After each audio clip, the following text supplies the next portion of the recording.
El Consejo Potosino de Ciencia y Tecnología y Radio Universidad presentan La Neta de la Ciencia. Espacio informativo sobre todo lo acontecido en ciencia, tecnología e innovación En San Luis, México y el mundo. ¡Comenzamos!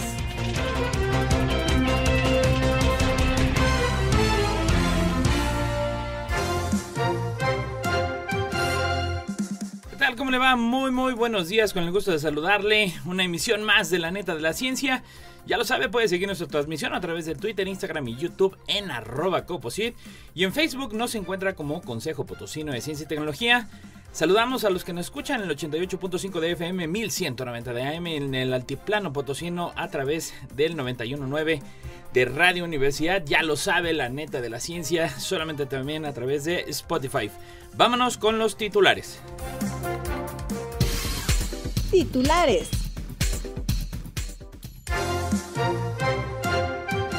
Mañana inauguran la cuarta Semana Estatal de Ciencia y Tecnología. Obtiene la Universidad Autónoma 8 estímulos del Fideicomiso de Multas Electorales del Coposit. La primera expedición científica mexicana. México puede ayudar a la conservación de la Antártida a través de la investigación científica. Los trabajadores invisibles del campo están en peligro. Disminuye presencia de grandes tiburones en el Golfo de México y el Mar Caribe. ¿Quién mató a las liebres de Mapimí? Los 5 países más contaminantes acaparan casi 2/3 de las emisiones mundiales. América Latina, líder mundial en pérdida de biodiversidad.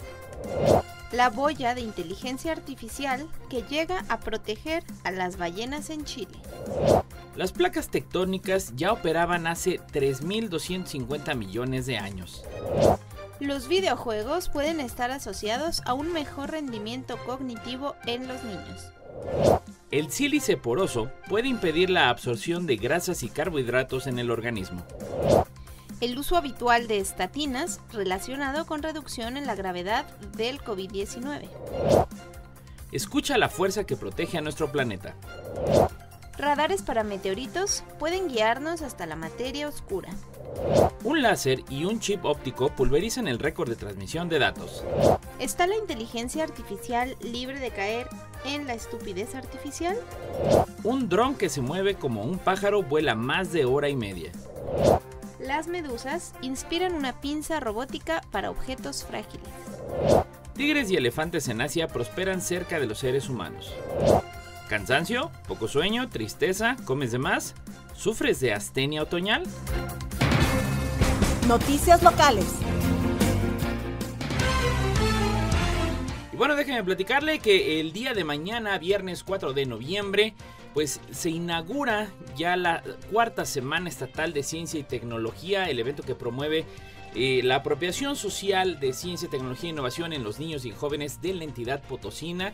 Y al respecto, bueno, pues tendrá lugar en el Centro Cultural Universitario Bicentenario a las 10 de la mañana, en donde el secretario de Educación, Juan Carlos Torres Cedillo, pues inaugurará este magno evento que ya viene en su cuarta edición.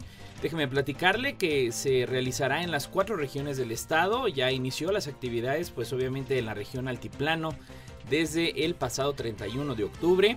Y bueno, concluyen parte de lo que hará la COARA este viernes 4. Pero bueno, la preparatoria de Matehuala también estará realizando actividades. Al respecto, también déjeme decirle que durante la semana del 7 al 11 de noviembre se realizarán las actividades en la zona centro. Luego, la siguiente semana, ya el 14 al 19, se estarán realizando en la zona media de San Luis Potosí. Y déjeme decirle que bueno, pues el Domo Curioso del Coposit estará instalado la próxima semana ya en el Auditorio Municipal de Agualulco, para que se vaya a dar una vuelta por allá. El Ayuntamiento de Agualulco, pues en coordinación con las instituciones que organizan la cuarta Semana Estatal de Ciencia y Tecnología, estará presentando el Domo Curioso. Habrá actividades del Colegio de San Luis, así como del IPICIT y también del Consejo Estatal de Población. Allá en la zona media, entre el 14 y el 19, habrá actividades también del Domo Curioso, ahí en el Ayuntamiento de Rayón, para que no se lo pierda. El Instituto Tecnológico Superior de Río Verde también estará realizando actividades. Y bueno, pues en la cuarta semana, por allá del 22 al 25 de noviembre, se estará realizando actividades en el Centro Deportivo Gómez López Morín, y gracias a la colaboración del Instituto Tecnológico Superior de Ébano, a la Universidad Intercultural de San Luis Potosí en sus distintos planteles, que también estarán participando de forma activa como cada año. Y bueno, pues también el Tecnológico de Ciudad Valles se estará sumando en este magno evento que dura pues prácticamente 4 semanas, si bien es el nombre de semana, pero pues realmente es un gran evento que dura pues cuatro semanas, una en cada región del estado. Siga las transmisiones también a través de la página oficial de la Semana Estatal de Ciencia y Tecnología, y que bueno, esta podrá usted ver todas las actividades tanto virtuales como el programa de actividades presenciales que se realizarán en los distintos recintos. Acérquese a los enlaces que aparecen por ahí en los programas que están publicados, también lo podrá encontrar a través de las redes sociales del Coposit. Y bueno, pues ya el día de mañana se inaugura formalmente esta 4ª Semana Estatal de Ciencia y Tecnología. Obtiene la Universidad Autónoma 8 estímulos del Fideicomiso de Multas Electorales del Coposit.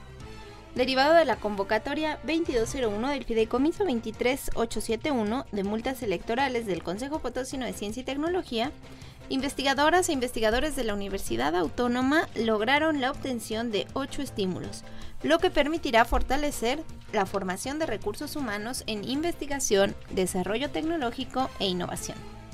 Lo anterior fue dado a conocer en la publicación de resultados del tercer periodo por el Comité Técnico del Fideicomiso, que con base en el proceso de evaluación y las propuestas aprobó la asignación de recursos en la modalidad 1 de asistencia a congresos, foros, seminarios u otros eventos de investigación, promoción o difusión científica y tecnológica nacionales o en el extranjero.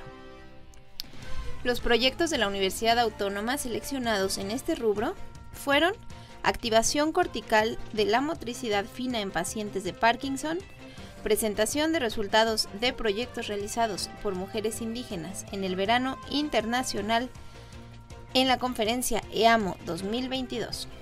En lo que se refiere a la modalidad 2, realización de estancias académicas en instituciones nacionales o en el extranjero, serán beneficiados los proyectos Capacitación y Análisis de Muestras Colectadas de Lluvia Ácida en San Luis Potosí para el ingreso a la Red Mexicana de Depósito Atmosférico y Estancia de Investigación de la estudiante de doctorado institucional en Ingeniería y Ciencia de Materiales en el Departamento de Ecomateriales e Ingeniería del Instituto de Ingeniería Civil de la Universidad Autónoma de Nuevo León para la caracterización de diversos fotocatalizadores de juntas heterogénea basados en MO, K y TI.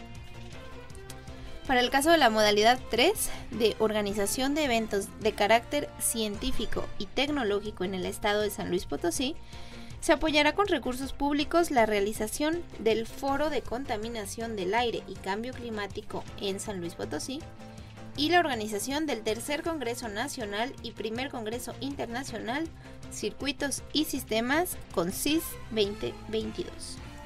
Además de la organización del Quinto Congreso Nacional, Cuarto Congreso Internacional de Agroindustrias, Automatización y Agronegocios y el Cuarto Coloquio Estatal de Administración y Negocios, así como el Simposio de Enfermedades Infecciosas Endémicas y Emergentes. La primera expedición científica mexicana, por José Refugio Martínez de la Orquesta. El 2 de octubre de 1874, el periódico local La Sombra de Zaragoza, en su edición número 793, anunciaba a los lectores potosinos comisión científica. En el vapor australiano saldrán próximamente de la capital de la República el inteligente señor Díaz Covarrubias y otras 4 personas que por orden del gobierno marchan a Pekín a observar el paso de Venus por el disco del Sol. La subvención acordada para gastos de la comisión es de 30,000 pesos, según estamos informados. La nota representaba un acontecimiento de relevancia. Se trataba de nada más y nada menos que el anuncio de una primera expedición científica mexicana que viajaba al extranjero, y su misión, estudiar y registrar un acontecimiento astronómico de importancia como lo era el paso de Venus por el disco solar. La cintada expedición fue toda una odisea. realizada contrarreloj que colocó a la ciencia mexicana en un lugar relevante al ser publicados los resultados tan solo un año después de la expedición, tomándole la delantera a los científicos europeos y estadounidenses. Gracias a esta misión se demostró al mundo el valor de la ciencia que se hacía en el país, ya que el reporte elaborado por Díaz Covarrubias y sus compañeros tuvo una resonancia internacional recogiendo múltiples reconocimientos. El acontecimiento se revestía de cierta importancia para San Luis Potosí, además de la importancia científica, pues Francisco Díaz Covarrubias vivió en la ciudad durante la década de los 60 decimocrónicos al salir de la Ciudad de México ante la inminente llegada del ejército francés. Díaz Covarrubias era identificado con el régimen del presidente Juárez. Durante su estancia en San Luis Potosí continuó realizando trabajo científico haciendo el reconocimiento geográfico entre la capital potosina y el puerto de Tampico. En el periodo de la estancia en la capital de San Luis Potosí, el Instituto Científico y Literario permanecía cerrado al ser ocupado el edificio por el ejército conservador, aliado a los imperialistas franceses. Sin embargo, logró relacionarse con científicos potosinos que formarían el cuerpo académico del Instituto Científico y Literario en su reapertura en 1867 y 68, al triunfo de la República. Por su parte, Díaz Covarrubias representaba a la capital del país, siendo invitado por Juárez para ocupar el cargo de oficial mayor del Ministerio de Fomento. Incrustado en el servicio público, realizó diferentes propuestas para estudiar la geografía del país, aunque no prosperaron debido a la fragilidad de la hacienda pública. Noticias nacionales. México puede ayudar a la conservación de la Antártida a través de la investigación científica. Si debido al calentamiento global, el deshielo en la Antártida continúa acelerándose, el nivel del mar subirá considerablemente, lo que afectará a los habitantes de las zonas costeras. A su vez, si el mar en este continente blanco se calienta, habrá cambios en el comportamiento de las corrientes marinas, lo cual puede detonar efectos en las actividades pesqueras, incluso en las mexicanas, y por lo tanto en su economía, señala el Dr. Jerónimo López Martínez, miembro honorario vitalicio del Comité Científico de Investigación Antártica y profesor emérito por la Universidad Autónoma de Madrid, que estará en México del 29 de octubre al 10 de noviembre. Este comité fue creado en 1958 como una organización no gubernamental constituida por científicos y científicas cuyos objetivos son promover, desarrollar y coordinar la investigación científica internacional en la región antártica, así como su papel en el sistema terrestre. El comité proporciona asesoramiento científico objetivo e independiente a las reuniones consultivas del Tratado Antártico. La visita del científico y expedicionario 12 veces en la Antártida se enmarca en el programa del Comité Científico de Investigación Antártica Visiting Scholar y en coordinación con la Agencia Mexicana de Estudios Antárticos, la representante de nuestro país en dicho comité.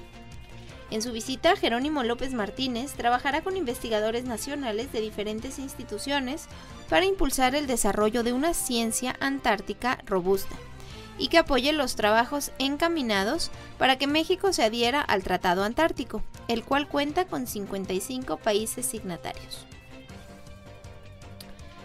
Eso lo ha convertido en un importante laboratorio natural para llevar a cabo muchos estudios en los campos de las ciencias físicas de la Tierra y de la vida, incluso en el ámbito del espacio y la astrobiología, ya que ofrece un excelente escenario para la investigación y prueba de tecnologías aplicables en la exploración espacial.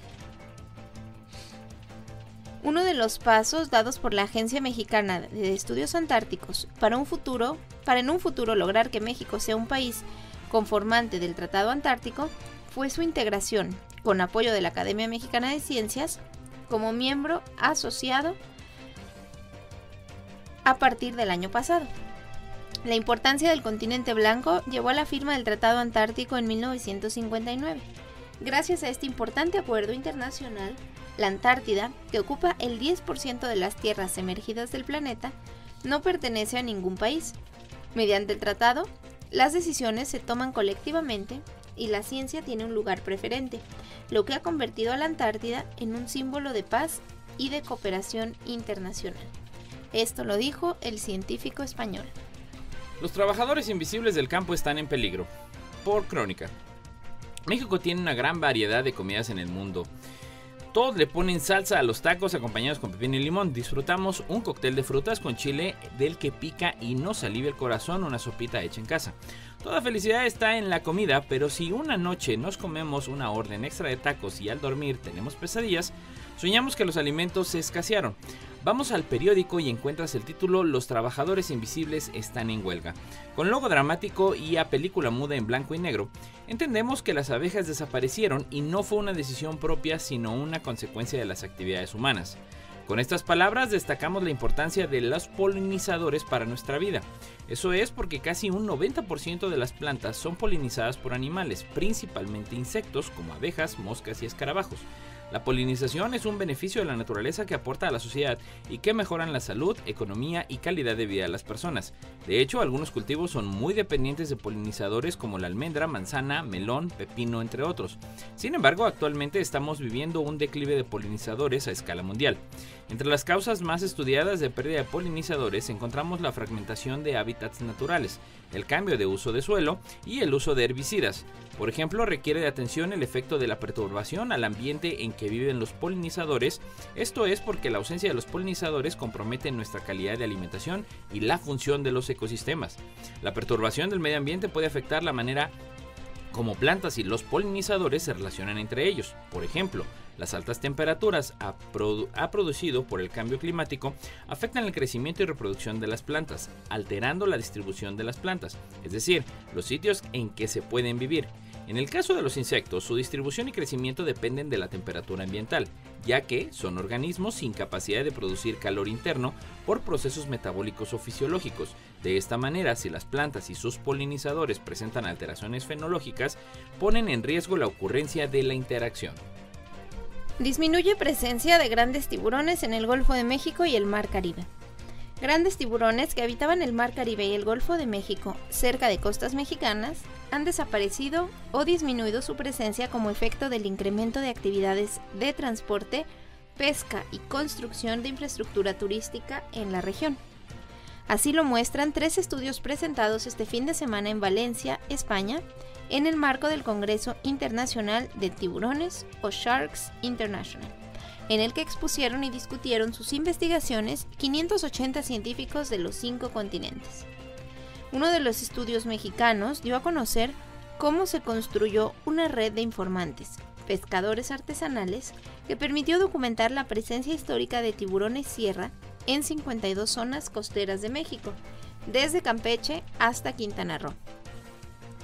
Otro estudio presentó datos basados en encuestas y entrevistas sobre cómo ha cambiado la percepción pública acerca de la importancia de los tiburones en la mayor isla del país, Cozumel. Y un estudio más presentó un modelo científico interdisciplinario para tratar de explicar los cambios en la presencia de tiburones en la isla Holbox, Quintana Roo, polo turístico emergente. El encuentro académico Sharks International se realizó del 20 al 22 de octubre de este año, en las instalaciones del Acuario y Centro Cultural Oceanographic, construido en la capital valenciana en 2003, pero que fue el último proyecto del arquitecto español y mexicano Félix Candela, fallecido en 1997. Además de las investigaciones científicas, en el encuentro académico también se presentó el documental Holbox, tiburones y la gente del mar, en el que se narra la historia de las pesquerías de tiburones que existió en la isla de Holbox, Quintana Roo, hace décadas, pero que ha decaído por la sobrepoblación. Esta producción se estrenará en México en el mes de noviembre, pero primero fue presentada ante la comunidad científica.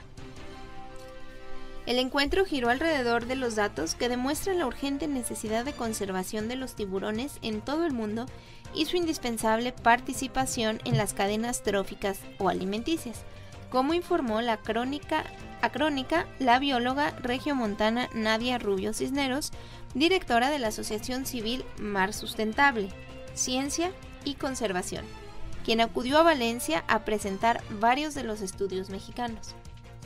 Una parte importante de las investigaciones ha sido posible a través de fondos económicos y premios de investigación otorgados a Nadia Marín Cisneros por medio de organizaciones civiles y científicas internacionales como Save Our Seas Foundation, The Rutherford Foundation y WWF Education for Nature.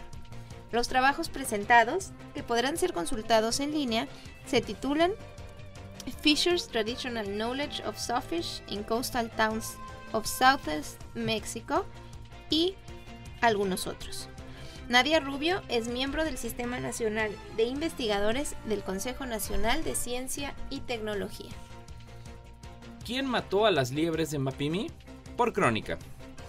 Tengo 27 años yendo a monitorear la fauna de la reserva de la biosfera Mapimí en el centro del desierto chihuahuense, en el vértice que hacen los estados de Durango, Chihuahua y Coahuila.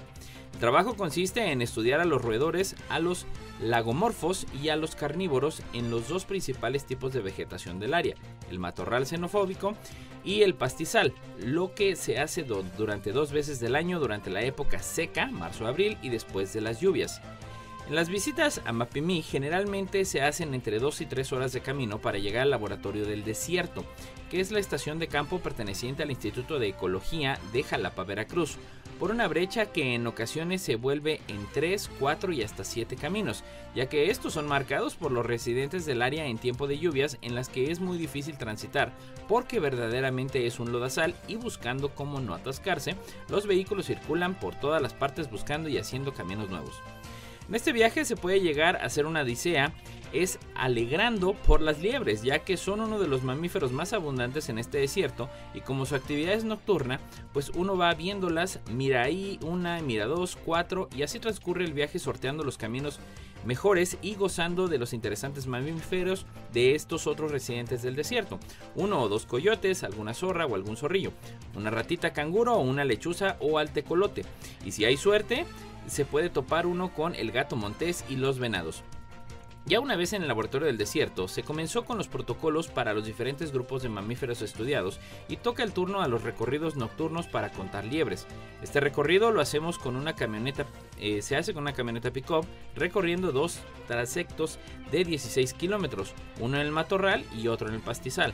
Arriba en la góndola van 3 personas que se encargan de encontrar a las liebres utilizando 2 reflectores de 2 millones de candelas, mientras que la tercera tiene como encomienda correr y pararse en el sitio en que cada liebre es detectada. Esta acción permite a cada uno de los pasajeros de la cabina medir la distancia perpendicular a la liebre, esto con la finalidad de utilizar los datos alimentando un algoritmo conocido como Distance, que calcula las densidades de las liebres.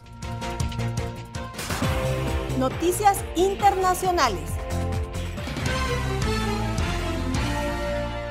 Los 5 países más contaminantes acaparan casi 2/3 de las emisiones mundiales. China, Estados Unidos, India, Rusia y Japón son los 5 primeros países emisores de CO2 del mundo, por encima de los 1.000 billones de toneladas cada uno de ellos, y representan el 62.9% del total de emisiones mundiales. Así se afirma en el informe de situación de las emisiones de CO2 en el mundo, que analiza datos del año 2020 y que elabora la Fundación Empresa y Clima, presentado en Barcelona en rueda de prensa por su directora Elvira Carles. El informe usa y correlaciona datos publicados oficialmente por diferentes organizaciones públicas y privadas sobre emisiones totales mundiales y europeas de CO2, sujetas a la directiva del Parlamento Europeo y del Consejo de octubre de 2003. En este ranking de países más emisores, Irán ha sustituido a Alemania como el 6º emisor mundial. El informe indica que el área del mundo con mayores emisiones per cápita en 2019 sigue siendo la península arábiga, con Qatar a la cabeza, con 30.000 toneladas de CO2 por persona y año, un 4% más que el año anterior.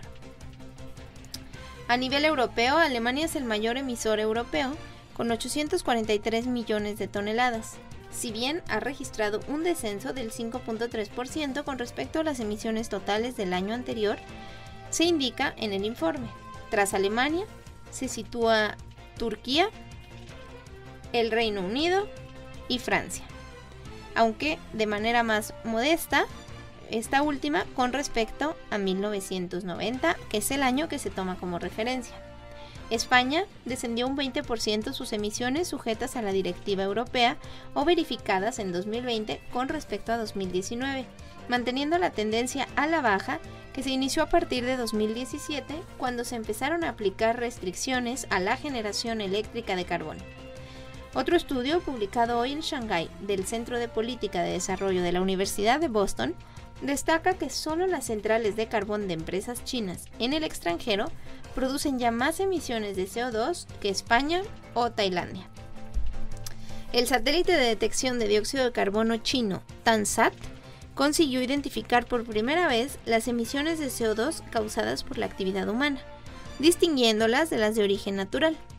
Los expertos a cargo de la investigación de la Academia China de Ciencias y del Instituto Meteorológico de Finlandia publicaron también hoy un artículo en la revista científica Advances in Atmospheric Sciences. El satélite, en órbita desde 2011, monitorea la presencia de este gas en la atmósfera con espectrometría y ayudará a entender mejor sus efectos en el cambio climático. América Latina, líder mundial en pérdida de biodiversidad, por DW. Según datos del informe Planeta Vivo 2022, que ha analizado la evolución de 32.000 poblaciones, grupos de individuos de una misma especie que viven en una zona específica, de 5.230 especies de peces, anfibios, reptiles, aves y mamíferos de todo el planeta de manera continua durante 48 años, de 1970 a 2018, se ha registrado una disminución media global de estas poblaciones de fauna vertebrada del 69%, llevado a cabo de manera bienal por la organización internacional World Wildlife Fund, la WWF por sus siglas en inglés, y la Sociedad Zoológica de Londres. El informe alerta que en América Latina y el Caribe la cifra asciende al 94%, convirtiéndose en la región del mundo más perjudicada por esta pérdida de biodiversidad. Las poblaciones de agua dulce son las que presentan un mayor descenso general en el ámbito mundial, con un 83%, y en el caso latinoamericano destaca el delfín rosado del río Amazonas, cuya población estudiada sufrió una disminución del 65%. Por otro lado, según los datos del reporte, la mitad de los corales del planeta se han perdido, y las poblaciones mundiales de 18 de las 31 especies de tiburones y rayas oceánicas analizadas se han reducido un 71% en los últimos 50 años. La degradación y pérdida del hábitat, la sobreexplotación de especies, la contaminación, el cambio climático y las enfermedades son algunas de las causas principales de la disminución de la población de vida silvestre. El examen del número de especies amenazadas por las distintas causas principales de pérdida de biodiversidad por regiones, como el cambio de uso de tierra, sobreexplotación o especies invasoras, permitió identificar grandes paisajes como puntos calientes de especies amenazadas, explica a DW Luis Germán Naranjo, portavoz del reporte en Latinoamérica. No importa en qué parte del mundo estés, recuerda sintonizarnos en la web radioytelevisión.uaslp.mx. Noticias internacionales. La boya de inteligencia artificial que llega a proteger a las ballenas en Chile. Al sur de Chile, en la Patagonia, se encuentra el Golfo Corcovado, un área que recibe constantemente turistas de todo el mundo al encontrarse en las regiones más australes del planeta y por su cercanía con el archipiélago de Chiloé. Sin embargo, quizá lo más especial de este golfo es el hecho de que sea uno de los 4 puntos de encuentro que concentra la mayor cantidad de ballenas, especialmente las ballenas azules. No obstante, debido a las complicaciones del transporte por tierra para la interconexión entre las islas de esta zona de la Patagonia, el tráfico marítimo se levanta con fuerza como alternativa, amenazando directamente la integridad de las ballenas. Existe el riesgo de colisión con alguna de ellas y el de la contaminación acústica que provoca lesiones auditivas que dificultan la comunicación entre los organismos que viven en el mar. Es precisamente por este motivo que surge el proyecto The Blue Boat. Hace 10 años, a través de un trabajo colaborativo entre la Fundación MERI, el Ministerio del Medio Ambiente del Gobierno de Chile y el Laboratorio de Aplicaciones Bioacústicas de la Universidad Politécnica de Cataluña. Desde el 13 de octubre ya se puede observar en las costas del Golfo Corcovado una boya de 3 metros cuadrados de superficie visible con 2 paneles solares y de color amarillo. A través del uso de inteligencia artificial con la tecnología de nombre LIDO, se comienza a avanzar hacia un mejor combate al cambio climático por medio de la conservación de las ballenas. En concreto, entre sus funciones, la boya informará a la Armada de Chile, en una primera etapa, de la presencia de cetáceos en el Golfo Corcovado, para evitar colisiones de embarcaciones con estos mamíferos. ¿Cómo lo hace? La boya inteligente envía mensajes a un satélite que a su vez los retransmite a una estación en alerta temprana, que luego informa a las embarcaciones que estén en ese sector. No solo una colisión es lo que se quiere evitar, sino también disminuir el ruido que las embarcaciones generan, con consecuencias negativas como lesiones auditivas, varamientos o incluso la muerte de las ballenas. Asimismo, entre otras de las propiedades que tiene esta nueva tecnología, está la de realizar un monitoreo del estado de salud de los océanos. Las boyas cuentan con sensores de temperatura, pH, salinidad, nutrientes y oxígeno disuelto, que registran las variaciones y que sirven luego como indicadores del avance del cambio climático. The Blue Boat Initiative abrió 2 sitios web para aquellos científicos que quieran analizar los nuevos datos. Sin embargo, personas comunes y corrientes también pueden ingresar y escuchar en tiempo real el sonido submarino del Golfo Corcovado, así como analizar las variaciones de la temperatura del agua por hora. Las placas tectónicas ya operaban hace 3.250 millones de años, por Europa Press. Muestras de rocas más antiguas del planeta aportan pruebas contundentes de que la corteza terrestre ya operaba de manera similar a la tectónica de placas hace al menos 3.250 millones de años. Es el hallazgo de un nuevo estudio que también proporciona la prueba más antigua de cuando los polos magnéticos norte y sur del planeta cambiaron de lugar. Ambos resultados ofrecen pistas sobre cómo estos cambios geológicos pudieron dar lugar a un entorno más propicio para el desarrollo de la vida en el planeta, según publican los investigadores en la revista PNAS.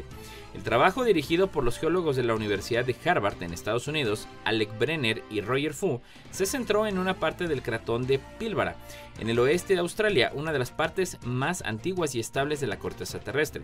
Utilizando técnicas y equipos novedosos, los investigadores muestran que parte de la superficie más antigua de la Tierra se movía a un ritmo de 6.1 centímetros por año y 0.55 grados cada millón de años.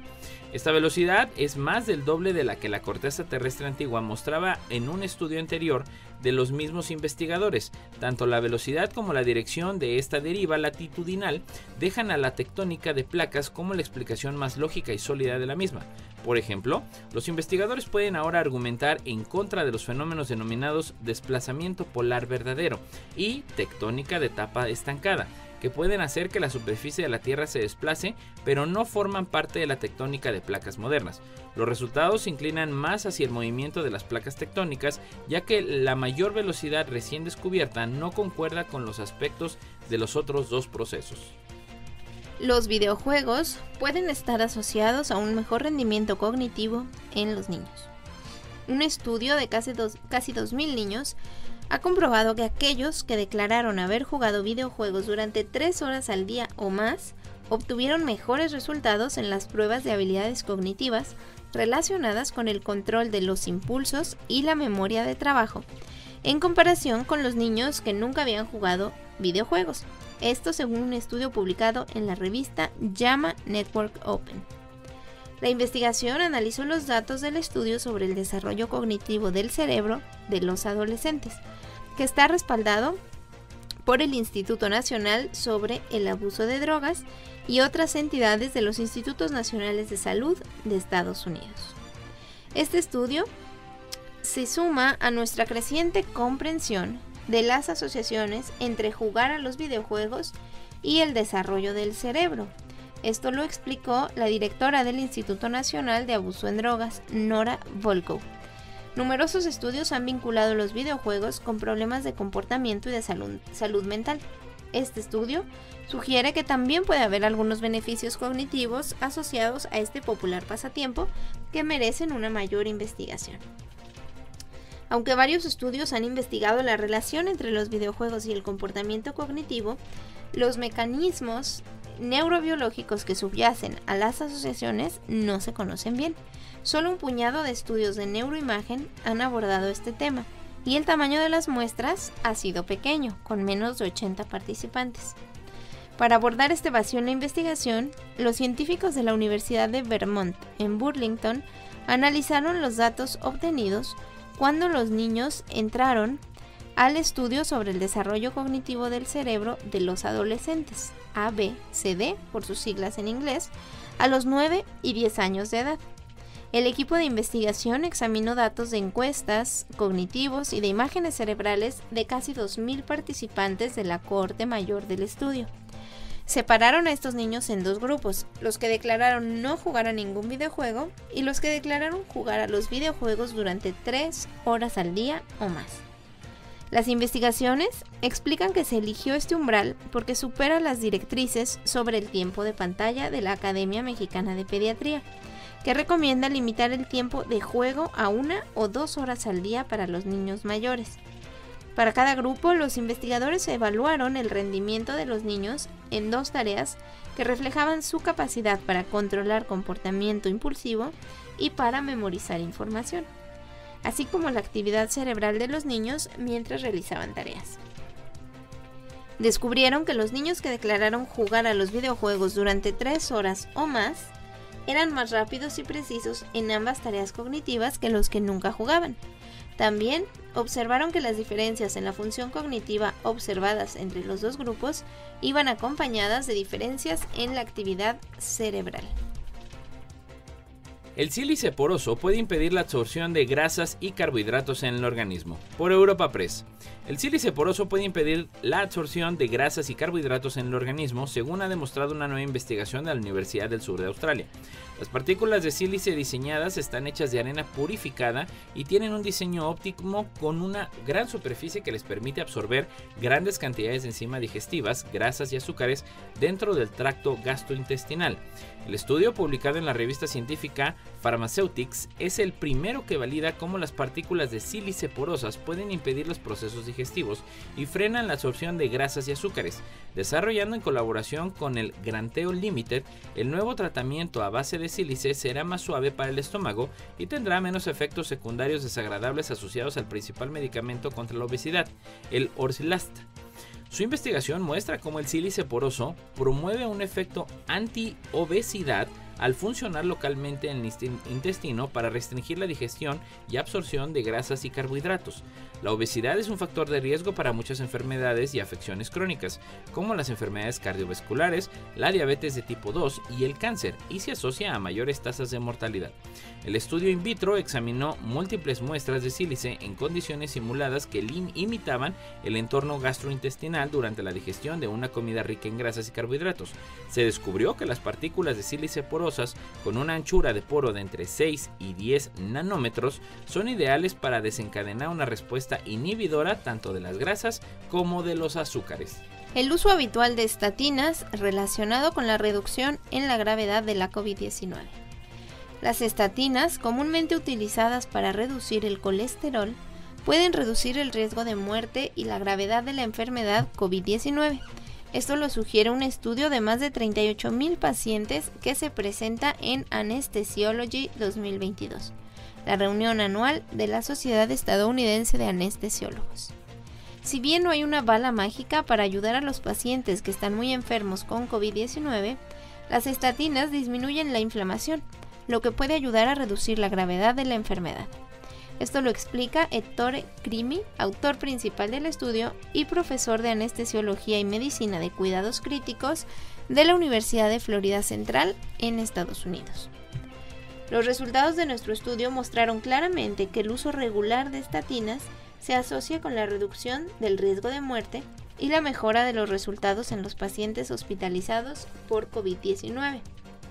El estudio retrospectivo es uno de los más extensos sobre el uso regular de estatinas en pacientes con COVID-19. Los investigadores analizaron las historias clínicas electrónicas de 38,875 pacientes hospitalizados por COVID-19 en 185 hospitales de Estados Unidos entre el 1 de enero y el 30 de septiembre de 2020. De esos pacientes, el 30% utilizaba regularmente estatinas para tratar el colesterol alto. Los usuarios de estatinas tenían un 37% menos de riesgo de morir por COVID-19 que los que no usaban estatinas. Además, los consumidores habituales de estatinas tenían una probabilidad significativamente menor de ser dados de alta en un centro de cuidados paliativos, de ser ingresados en la unidad de cuidados intensivos o de desarrollar coágulos sanguíneos. También tuvieron estancias hospitalarias más cortas y pasaron menos tiempo con respirador. Escucha la fuerza que protege a nuestro planeta. Por Europa Press. Señales magnéticas medidas por los satélites SWARM han sido convertidas en sonido con un resultado bastante aterrador, para hacer algo que nos protege de la intemperie del medio solar y cósmico, según la ESA. El campo magnético de la Tierra es una burbuja compleja y dinámica que nos mantiene a salvo de la radiación cósmica y de las partículas cargadas transportadas por los poderosos vientos que provienen del Sol. Cuando estas partículas chocan con átomos y moléculas, principalmente oxígeno y nitrógeno en la atmósfera superior, parte de la energía de las colisiones se transforma en la luz verde-azul típica de la aurora boreal, que a veces se puede ver desde la altura, latitudes del norte. Si bien la aurora boreal ofrece una muestra visual de partículas cargadas del Sol que interactúan con el campo magnético de la Tierra, poder escuchar el campo magnético generado por la Tierra o su interacción con los vientos solares es otro asunto. Nuestro campo magnético es generado en gran parte por un océano de hierro líquido sobrecalentado que se arremolina y forma el núcleo exterior a unos 3.000 kilómetros bajo nuestros pies. Actuando como un conductor giratorio en un dínamo de bicicleta, crea corrientes eléctricas que a su vez generan nuestro campo electromagnético en constante cambio. Lanzado en 2013, el trío de satélites SWARM de la ESA se está utilizando para comprender exactamente cómo se genera nuestro campo magnético al medir con precisión las señales magnéticas que provienen no solo del núcleo de la Tierra, sino también del manto, la corteza y los océanos, así como de la ionosfera y magnetosfera. SWARM también está conduciendo a nuevos conocimientos sobre el clima en el espacio. Radares para meteoritos pueden guiarnos hasta la materia oscura. Los meteoritos pueden ayudar a los astrónomos a idear una nueva forma de localizar la materia oscura. Partículas misteriosas e invisibles hasta ahora, solo discernidas por su efecto en el cosmos. 5 veces más frecuente que la materia ordinaria, la materia oscura constituye aproximadamente el 85% de la materia total del universo y aproximadamente una cuarta parte de la masa y la energía totales del universo. Los humanos no pueden detectar estas escurridizas partículas directamente, ya que la materia oscura no emite luz, por lo que los científicos utilizan telescopios como el Hubble para observar su influencia en las galaxias y otros cúmulos estelares distantes. Ahora, según un estudio dirigido por investigadores de la Universidad Estatal de Ohio, los sistemas de radar en tierra podrían usarse para ayudar en la búsqueda. John Beacon, coautor del estudio y profesor de física y astronomía en Ohio State, dijo que si bien los científicos generalmente buscan solo partículas diminutas de materia oscura con masas pequeñas, el objetivo de esta nueva investigación es mejorar la búsqueda, ayudando a caracterizar la materia oscura macroscópica, partículas con una gran masa que podrían no llegar a los detectores terrestres tradicionales. Una de las razones por las que la materia oscura es tan difícil de detectar podría deberse a que las partículas son muy masivas, dijo Beacon en un comunicado. Si la masa de materia oscura es pequeña, entonces las partículas son comunes, pero si la masa es grande, las partículas son raras. Aunque estas partículas no se pueden tocar ni ver, la materia oscura se puede percibir por sus efectos gravitatorios sobre otros fenómenos celestes como estrellas o agujeros negros. Si bien sus efectos en otros sistemas naturales no son fáciles de categorizar, tomarse el tiempo para aprender más sobre la materia oscura abre nuevas vías para que los científicos comprendan el tamaño, la forma y el futuro del cosmos, dijo Beacon. Tales detecciones también pueden revelar la masa de estas partículas que, dependiendo de su tamaño, pueden tener efectos enormes en la formación y estructura de las galaxias. Un láser y un chip óptico pulverizan el récord de transmisión de datos. Por Europa Press. Científicos de las Universidades Técnicas de Dinamarca, la DTU y la Tecnológica de Chalmers han logrado transmitir 1.8 petabits de datos por segundo usando un solo láser y un solo chip óptico. Nunca se había superado el petabit de datos por segundo. El nuevo récord corresponde nada más que al doble del tráfico global total de Internet y solo llevado por la luz de una fuente óptica. La fuente de luz es un chip óptico de diseño personalizado que puede usar la luz de un solo láser infrarrojo para crear un espectro de arco iris de muchos colores, es decir, muchas frecuencias. Por lo tanto, la frecuencia de un solo láser se puede multiplicar en cientos de frecuencias en un solo chip. Todos los colores se fijan a una distancia de frecuencia específica entre sí, al igual que los dientes de un peine, por lo que se llama peine de frecuencia. Luego, cada color o frecuencia se puede aislar y usar para imprimir datos. Luego, las frecuencias se pueden volver a ensamblar y enviar a través de una fibra óptica, transmitiendo así los datos, incluso un gran volumen de datos, como han descubierto los investigadores. La demostración experimental mostró que un solo chip podría transportar fácilmente 1.8 petabits por segundo, lo que con equipos comerciales contemporáneos de última generación requeriría más de 1000 láseres. Víctor Torres Company, profesor de la Universidad Tecnológica de Chalmers, es el jefe del grupo de investigación que ha desarrollado y fabricado el chip. ¿Está la inteligencia artificial libre de caer en la estupidez artificial? Hay quien augura que la inteligencia artificial será capaz de traducir idiomas o de escribir mejor que los humanos, de pintar o de crear complejas composiciones musicales, o que las máquinas conducirán o realizarán operaciones quirúrgicas de altísimo riesgo mejor que las personas más cualificadas. ¿Pero está la inteligencia artificial libre de caer en los mismos errores que los humanos? La respuesta es no. Y durante los últimos años ya se han registrado casos y han sucedido errores. Uno de los más sonados, la aplicación que interpretó la imagen de dos personas negras como si fueran dos simios.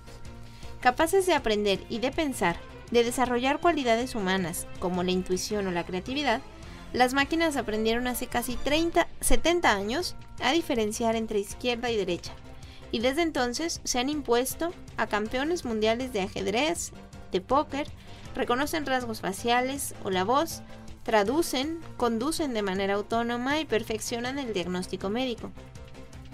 La inteligencia artificial será uno de los mejores aliados para afrontar los principales desafíos de la humanidad, pero millones de personas, de forma consciente o no, la utilizan ya de forma cotidiana. En la navegación, geolocalización, computación o sistemas virtuales, y sus utilidades y aplicaciones son infinitas.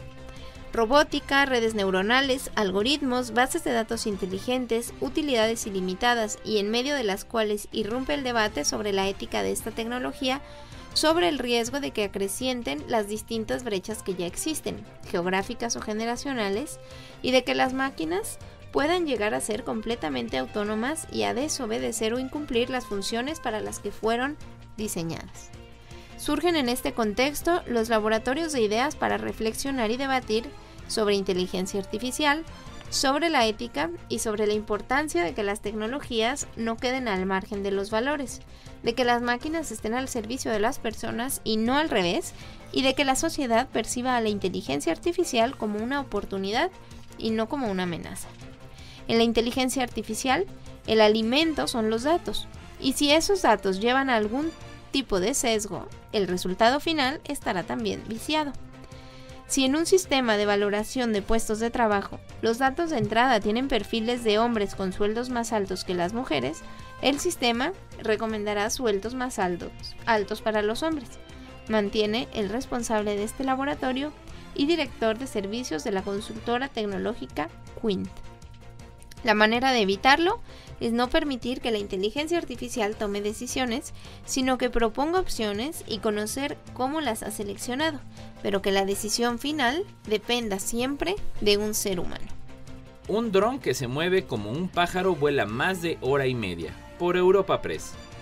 Investigadores de la Universidad Beijing en China han desarrollado un ornitóptero o dron pájaro que ha volado continuamente durante 1 hora 31 minutos y 4.98 segundos, nuevo récord Guinness. Los ornitópteros tienen aplicaciones potenciales en muchos campos, como la exploración de otros planetas, ahuyentar aves en aeropuertos y el estudio de aeronaves en el espacio cercano. Las duraciones de vuelo anteriores de los ornitópteros en todo el mundo eran cortas, la mayoría de las cuales podían durar alrededor de media hora, lo que estaba significativamente por detrás de otros tipos de aviones convencionales, informa la citada universidad en un comunicado. Para establecer el récord de este tipo de vuelo, Guinness llevó a cabo una investigación completa sobre los ornitópteros no tripulados existentes y finalmente determinó que si un ornitóptero puede volar durante una hora, constituirá una ventaja absoluta en la duración del vuelo y tendrá mejores perspectivas de aplicación práctica. El mecanismo del ornitóptero es complicado, requiere sistemas mecánicos exigentes y es difícil que un ala batiente artificial logre volar. A principios del siglo XIX, George Cayley inventó el prototipo de avión de ala fija. Después de que los hermanos Wright completaron con éxito el primer vuelo tripulado propulsado, los helicópteros y de ala fija se convirtieron en la principal plataforma de transporte aéreo, y la exploración del vuelo de alas batientes ha estado inactiva durante mucho tiempo. En los últimos 100 años, la tecnología de la aviación se ha desarrollado rápidamente. Los investigadores han descubierto gradualmente que incluso los aviones más avanzados están lejos de las aves, los insectos y otras criaturas voladoras en muchos sentidos. Por otro lado, la investigación del aleteo se ha vuelto a convertir en un tema candente en los últimos años. Las medusas inspiran una pinza robótica para objetos frágiles. Inspirada en la naturaleza, un nuevo tipo de pinza robótica consistente en una colección de tentáculos delgados enreda y captura objetos de forma eficaz, como las medusas atrapan presas aturdidas. La mayoría de las pinzas robóticas actuales se basan en sensores integrados, bucles de retroalimentación complejos o algoritmos avanzados de aprendizaje automático, combinados con la habilidad del operador para agarrar objetos frágiles o de forma irregular. Pero los investigadores de la Escuela de Ingeniería y Ciencias Aplicadas John A. Paulson de Harvard han demostrado una manera más fácil de conseguir este objetivo. Solos, los tentáculos individuales o filamentos son débiles, pero juntos, la colección de filamentos que ofrece su nuevo diseño puede agarrar y sujetar con seguridad objetos pesados y de formas extrañas. La pinza se basa en un simple inflado para envolver objetos y no requiere detección, planificación o control de retroalimentación. La investigación fue publicada en Proceedings of the National Academy of Sciences. La fuerza y la adaptabilidad de la pinza provienen de su capacidad para enredarse con el objeto que intenta agarrar. Los filamentos de un pie de largo son tubos de goma huecos. Un lado del tubo tiene una goma más gruesa que el otro, por lo que cuando el tubo está presurizado, se riza como una coleta o como un cabello alisado en un día lluvioso. Los rizos se anudan y se enredan entre sí, y con el objeto, y cada enredo aumenta la fuerza del agarre. Si bien el agarre colectivo es fuerte, cada contacto es débil individualmente y no dañará ni siquiera el objeto más frágil. Para liberar el objeto, los filamentos simplemente se despresurizan. Los investigadores utilizaron simulaciones y experimentos para probar la eficacia de la pinza, recogiendo una variedad de objetos, incluidas varias plantas de interior y juguetes.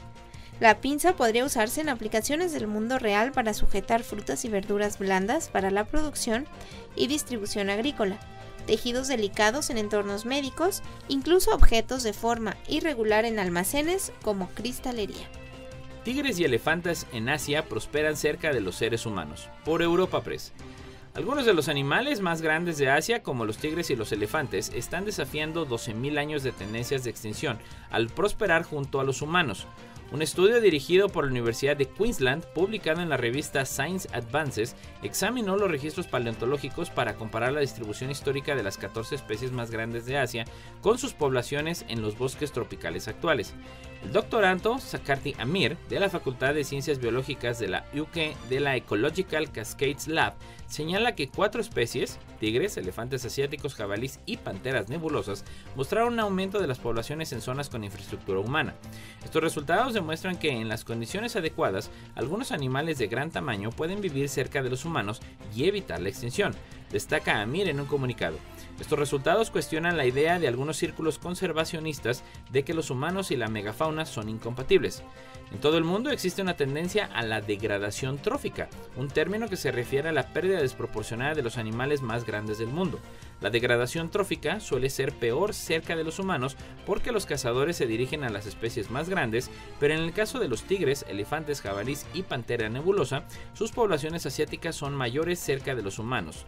Esto puede ser el resultado de unos esfuerzos más duros contra la caza furtiva en los parques nacionales que están cerca de los asentamientos humanos y son visitados con más frecuencia por los turistas. El estudio también ha revelado que la deforestación seguía afectando a las especies y que el número de panteras nebulosas en particular experimentaba un fuerte descenso en esas zonas. Sin embargo, Amir apunta que la investigación mostraba que si las especies de animales grandes no eran cazadas, podían vivir en hábitats relativamente pequeños y cerca de los humanos. ¿Cansancio? ¿Poco sueño? ¿Tristeza? ¿Comes de más? ¿Sufres de astenia otoñal? Por Ediciones. La vuelta a la rutina tras el periodo de descanso, la disminución de horas de luz solar y el cambio de clima pueden ser algunas de las causas de los que conocemos como astenia otoñal. Estar más cansado de lo habitual, triste, irritable o comer de más a veces pueden ser síntomas de ellos, según afirma la psicóloga de Quirón Prevención, Victoria Fernández Petrini, durante una entrevista con Infosalud. La disminución de la luz y la baja de las temperaturas tienen un efecto sobre nuestros biorritmos, modificaciones en el ciclo sueño-vigilia y del metabolismo, y esto acaba teniendo un efecto sobre el estado de ánimo debido a los cambios de las secreciones hormonales. Así, detalla que normalmente los síntomas que podemos experimentar durante este proceso serán alteraciones en el sueño, normalmente necesidad de dormir más, cansancio, fatiga, tristeza, apatía, dificultades en la concentración, irritabilidad, cambios en el apetito, como la tendencia habitual a una mayor ingesta. Con ello, Fernández Petrini aporta las siguientes pautas para combatir la astenia otoñal, dirigidas a paliar el malestar que aparecen durante el periodo de adaptación a estos cambios. Si no duermes bien, estás cansado, triste o comes de más de una cuenta igual, tienes astenia otoñal. Entonces se entiende que hay que mantener los hábitos y las rutinas tanto en la alimentación como en el sueño. Aprovechar todos los días un rato para exponernos a la luz solar. Esto va a ayudar con la mejora del estado de ánimo y las sensaciones positivas. Durante 15 a 20 minutos todos los días con la protección adecuada. El ejercicio físico va a ser de mucha ayuda para la distracción y para generar endorfinas que contrarrestan algunos de los efectos. Ingerir alimentos ricos en triptófano como lácteos, soya, huevos, frutos secos, entre otros, será positivo, ya que el triptófano es un aminoácido esencial participante en la fabricación de melatonina y serotonina. También mantener el contacto con las personas que son importantes para ti, ya que estos actuarán como protectores de salud mental. Este especialista de Quirón Prevención señala que la duración habitual de la astenia otoñal suele ir de los 6 a los 15 días más o menos, un periodo que le corresponde con el tiempo que el organismo necesitará para adaptarse a la nueva situación. Y eso fue todo por la emisión del día de hoy. Como siempre, agradeciendo en los controles a Lalo Carrillo. Nos escuchamos la próxima semana. Esto fue...